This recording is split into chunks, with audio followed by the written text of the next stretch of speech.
Did you ever have, let's call it a normal job, Connor, a 9 to 5? Yeah, because the Irish thing is to get into a trade straight away. I was no different. As soon as I finished school, I was always getting pestered. What are you doing with your life? You're doing this, doing that. They didn't know what it was. They didn't know what MMA was. They didn't know what none of this. They didn't know I could make a career out of it. As far as they were concerned, my man and dad I'm talking about, as far as they were concerned, I was just getting into a cage and fighting with some other guy. They didn't know nothing about it. No one did, really. But I knew, you know what I mean? I knew. But and then I ended up getting a trade just to keep them quiet. Because I used to have a lot of fights with my dad. What trade did you get? I ended up getting a trade as a plumber. Literally up in the back arse of nowhere, up in the Wicklow Mountains. And funny enough, that site was one of the biggest sites in Europe. Kiltiernan. It was right at that skiing place. Huge. And now it's just abandoned. Now it's just deserted. So I used to go up there 6 o'clock, 5 o'clock in the morning. I was on that M50. I used to have to walk to the N4. About half an hour from my house, wait for some Limerick guy that I didn't even know. He'd drive on the M4 and I'd have to flag him down.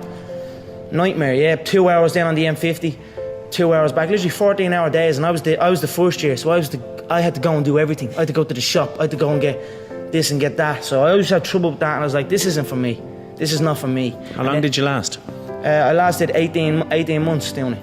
But it was tough, you know what I mean? It wasn't the life for me, you know what I mean? And then John said, because I was training with John as well at the time, and then John got in touch and says, I have a show, I'm running a show, I'd like to fight on it.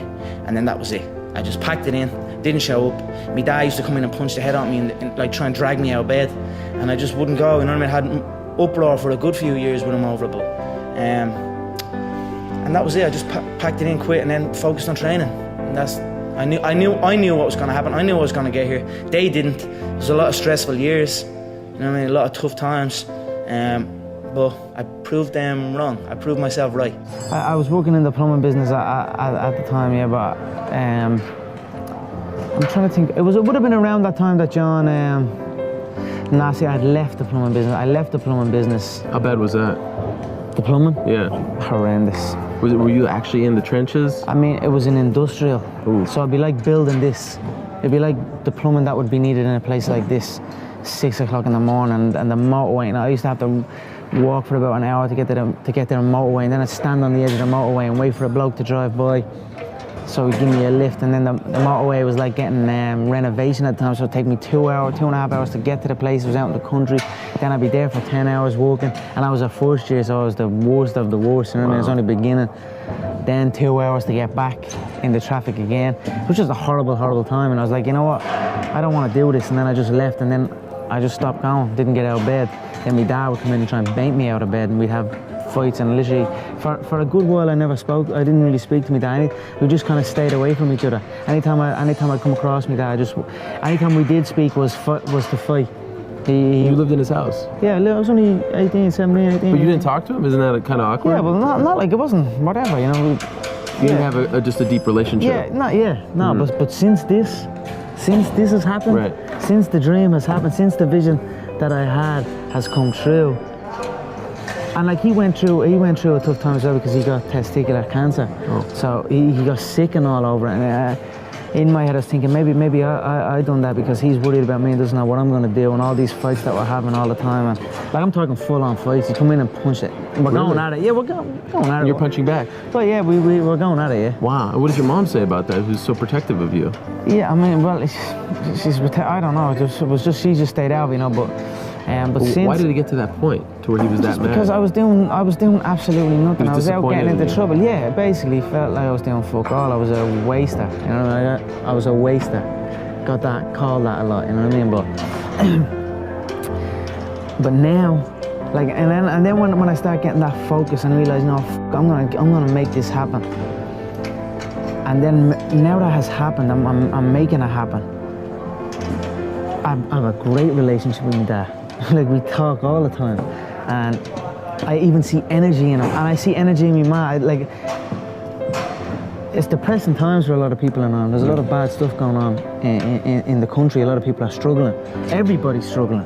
But now, since them seeing me chase this dream, it's given them an energy, and I see a new lease of life in them, and that alone spurs me on even more. So it's all just a perfect storm that's happening for me, and that is why I have this tunnel vision, and that is why I'm willing to kill every single man in my path to get that belt, you know what I mean, to secure the future, from my family's future, you know what I mean? That's what I'm doing it for. Notice I said simple. I didn't say easy. And the reason why it's not easy is because you have to deal with you. And now we know that you're a control freak and you're stubborn and you got all these excuses. You're a real pain. And I'm going to teach you, though, the very, very simple way to get what you want. There's only one rule when it comes to productivity. There's only one rule when it comes to success. There's only one rule to getting everything you've ever wanted. And here it is. You're never going to feel like it. Ever. In any area of your life that you don't have what you want, whether it's the amount of money, the amount of people on your team, the amount of sales, the amount of trips for your family, if you only did the things that you don't feel like doing, you'd have everything you've ever wanted. Those areas where you're happy, you do the work. Those areas where you're complaining, you don't feel like it, so you don't do it. So it's a lot like kids. If you think about it, what's your job as a parent? It's to make kids do the things they don't feel like doing so they can grow up and move out and become independent adults. My son never feels like getting off the DS. He never feels like putting his feet down when he's in the car. My daughter never feels like cleaning up the Barbies. I have no idea why they're always naked, by the way. Always naked. And the funny thing is, when you grew up and moved out, your parents never said to you, guess what? You are a total pain in the rear end. You never feel like doing anything. You don't feel like doing your homework. You don't feel like going out. You don't feel like making your bed. You don't feel like saying hello to strangers. You don't feel like using your manners. You don't feel like cleaning your room. Good luck to you. So the only way to get what you want is to parent yourself, but I'm going to make it easy for you. We're about to move. You've learned a ton about the brain now. The brain is going to screw you over. The brain is going to go into autopilot. The brain is going to tell you it doesn't feel like doing things. It's trickery. You now know that. So how do you be effective with yourself knowing that you're never going to feel like doing all the work that it takes to have this business be everything that it possibly could? So you're going to use the 5-second rule. And what that means is this.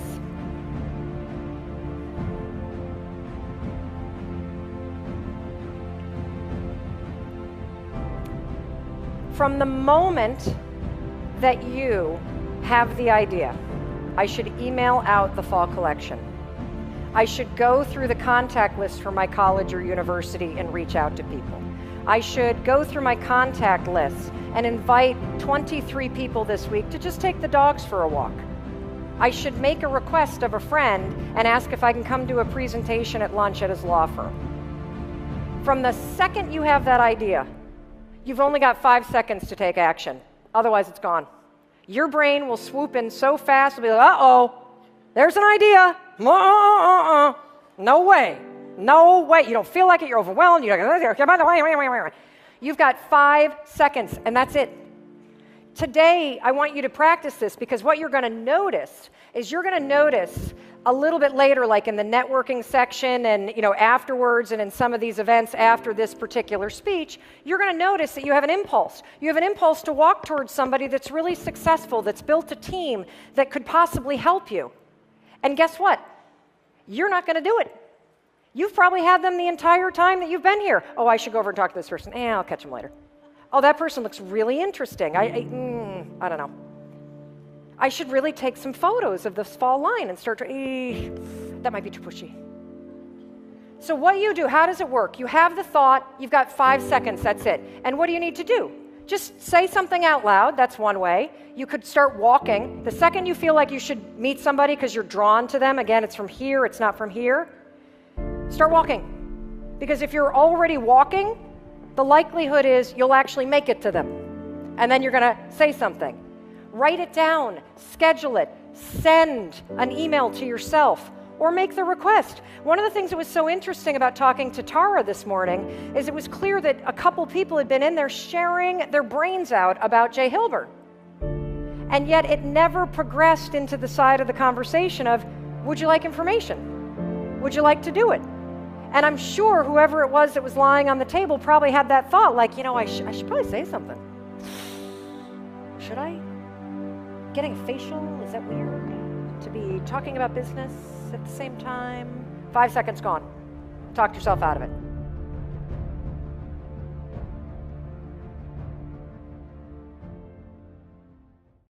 So it's early Monday morning, and I've been wanting to make a Monday morning video for a long time, and finally, D-Rock, we're doing it. So, real quick, this is just a rant, very simple, and something that I want you to pass on or watch every Monday morning, because the level of complaining is unacceptable. Look, what if I told you this was the last Monday morning of your life? What if I told you you die this week? Would you complain about your crap job or that test you don't want to take? I doubt it. You would go much higher level thinking. Well, that's really what it takes. It takes understanding that if you're not pumped right now, if you're begrudging what you're about to do, if you're not looking forward to it, look, I respect practicality. You gotta go through school because your parents want to. You gotta pay your rent. You got student loans. I get it. But please recognize the world we're living in. We're living in a world where there's so much more opportunity. This internet thing created way more opportunity for all of us. Way more. I mean, look, you might not even be alive. Like, your mom and dad could have had sex like 3 minutes later and you wouldn't even exist, and you're complaining. You could have ended up being a bus, a tree. I just don't get the mentality of being head down sad on a Monday morning. I'm gonna make Monday morning my bitch. I'm gonna make you Saturday Monday morning. That's what I wanna do every morning, and that's what I want from you. Please, take a step back and think about how awesome it actually is. And then recognize that you can attack the world in a totally different way because you were lucky enough to be born during this era.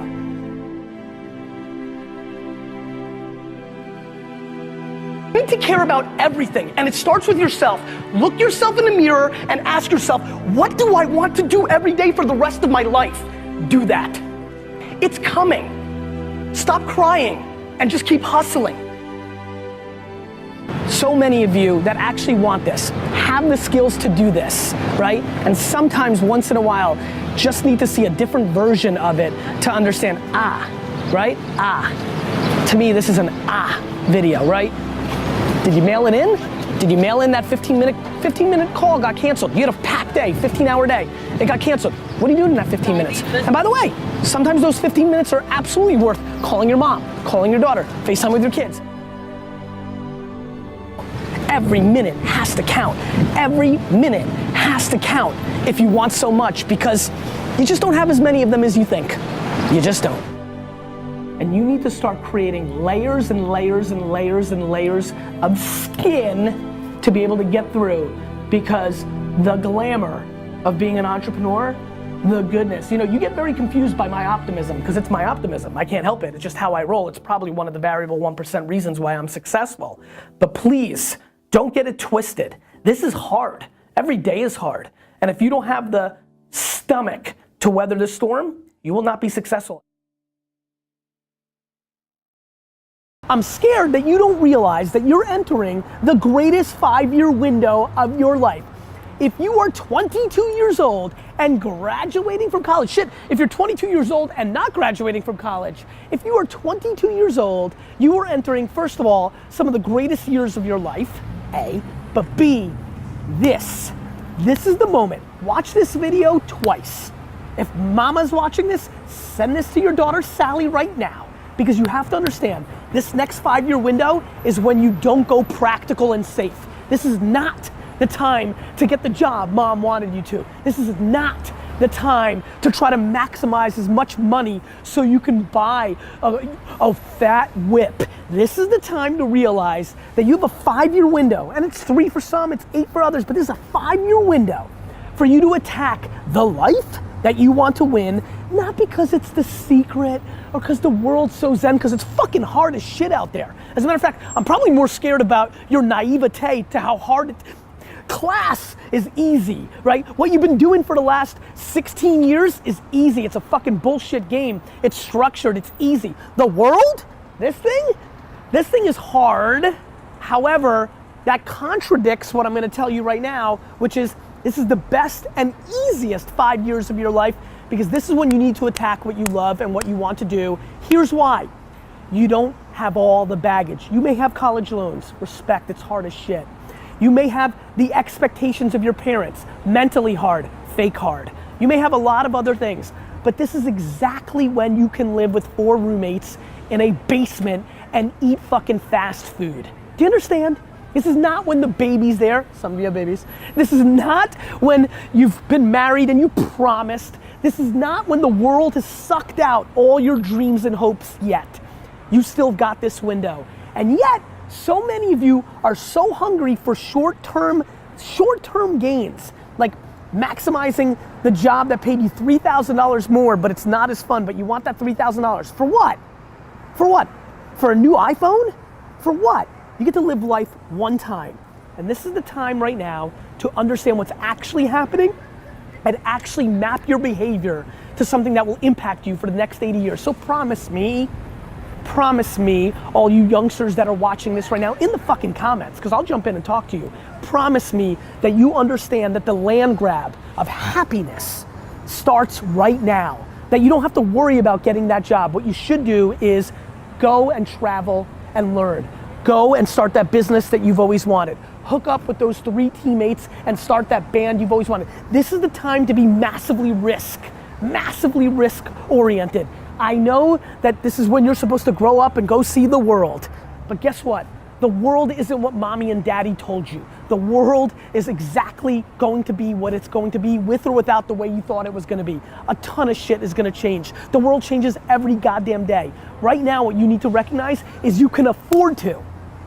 And not all of you, I'm sure somebody will leave a comment and say, I've got a loan. I get it, respect. But that loan is gonna be there whether you go and try to build something for yourself or not, one way or the other. And by the way, you can work at night. This is when you put in the 18 hours a day to make your life that you want happen. And again, because I'm scared, I can hear myself fucking talking. I'm not saying it's the secret, it's practicality.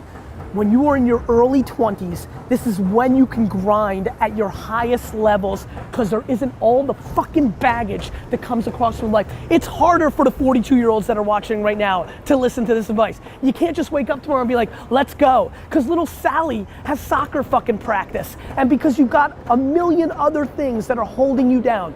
But boy, if you're lucky enough to be graduating today with not a fucking idea of what you're gonna do with your future, nobody's ever been luckier than you. Please recognize it. It's inescapable that our role, while we're at work, we are workers. When we're at home, we're consumers. We're designated roles that prevent us from having an authentic interaction with reality, an authentic experience of ourselves.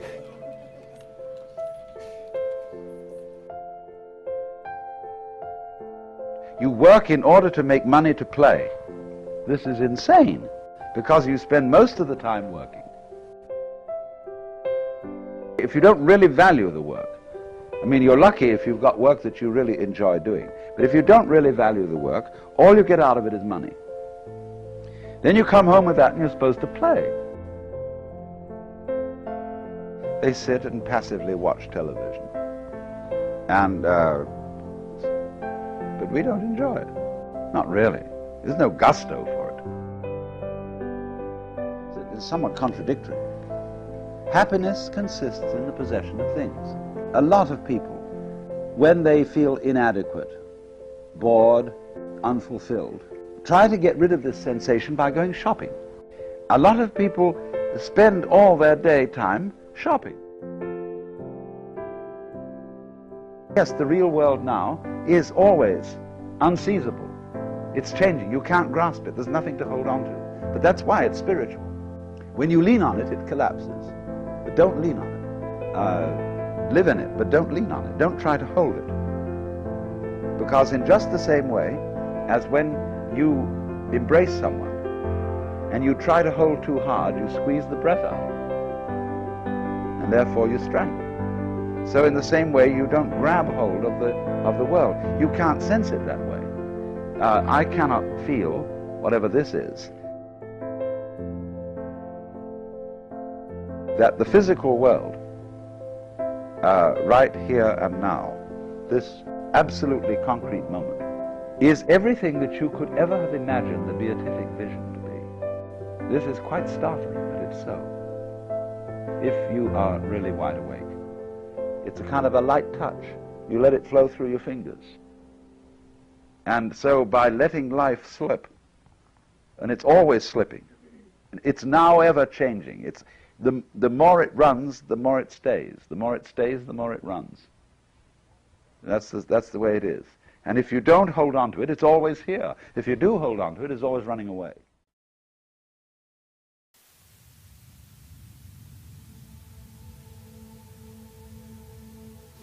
Just fed up. I was fed up working for somebody else. I was fed up taking the scraps that somebody that didn't even know me is giving me. I'm working for you, putting in five days a week, 8 hours a day. You tell me when I'm gonna eat my lunch. You tell me when I can take a break.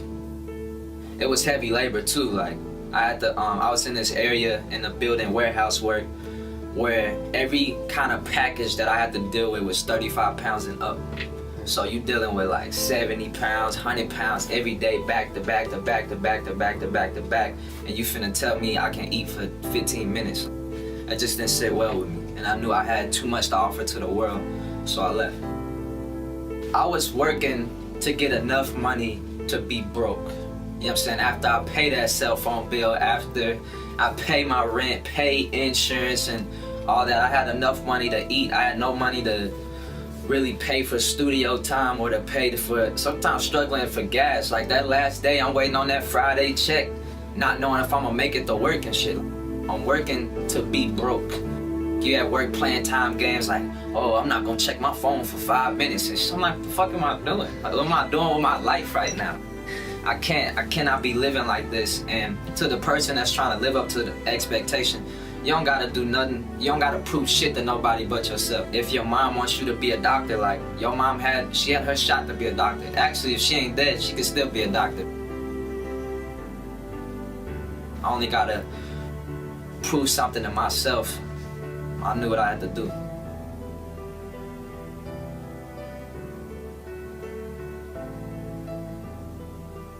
The universe cannot say no to a man that's determined. And I truly believe that in my soul. Like, it's determined. When you're determined, the universe has this way of kind of moving itself out your way and giving you whatever you ask for. I would work 8 hours a day. I work from 9 to 5. Sit in traffic for an hour. My car got no fucking AC in it, one. So we talking Texas heat, the whole summer, no AC's 100, 105. So in the car, you got a car that's been sitting in the heat for 8 hours. So feel like 110 when you in there. Now go in the studio 8 hours, go home 3, 4 in the morning, go back to work, do it again. And it was cool, but it was like, if I had 16 hours of my day that I could focus on this, how much better would I get? Like, how much determined would I be? Like, cause everybody wants the bright lights, but nobody prepares for them.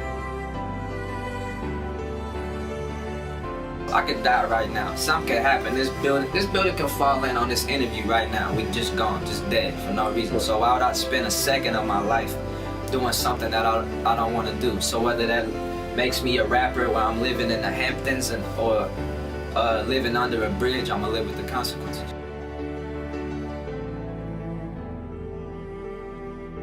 I ain't trying to say I wish shit unless I'm looking at a birthday cake.